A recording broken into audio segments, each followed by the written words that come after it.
hulga ang mayor nga paputlan og mga kontrata ang kontraktor sa Oval. Ipaputol ni Mayor Raymond Alvin Garcia sa Department of Engineering and Public Works sa DEPW aga kontrata tali sa syudad sa Sugbo og sa SBD Builders nga maoy nagtrabaho sa taytayan didto sa Barangay Pulang Bato, syudad sa Sugbo.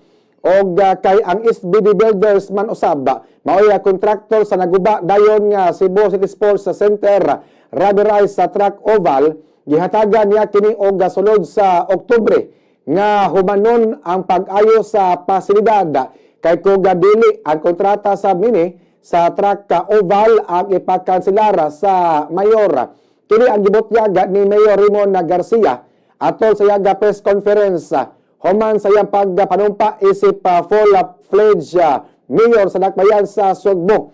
Matod pa sa mayor didto siya sa Pulang Bato, Barangay Pulang Bato. Og iya nakita dito ang taytayan nga wa pagid na human og wa say nagtrabaho mga kabumbo.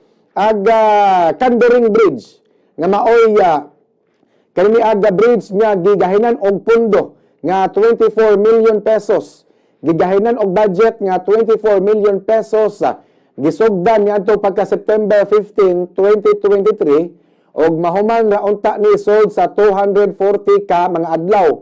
Apan nilapas na og usa ka tuig wa pagyapon mahuman ang maog taytayan mga kabombo. Gamit unta kayo aga taytayan sa mga tao aga didalian pagkahuman sa taytayan gamit unta kayo sa mga tao aron di na sila kinahanglan muubog pa og mutabok sa sapa mga kabombo. Human sa pagbisita niadto Martes daling gipatawag sa mayor si Engineer Loel Corminal sa Department of Engineering and Public Works ko na DEPW aron iyang masayran ang kahimtang sa maog project mga kabombo. Unya una niyang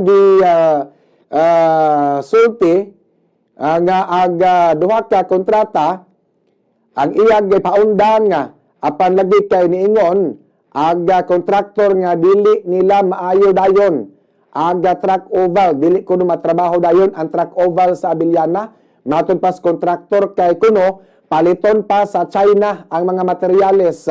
Mao diyang dali kinaguba ang rubberized track oval kay made in China di ay mga kabombo. Matod pa nga iya kining hatagan kotog karong buwana.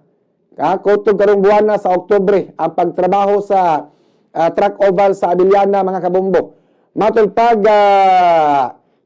iyang giklaro nga ang maoga duha ka proyekto gi-award dito sa SBD Builders taytayan sa Pulang Bato og ang track oval sa wala pa siya ni assumer isip acting mayor niadto pagka May 10 mga kabombo. Kahinumduman nga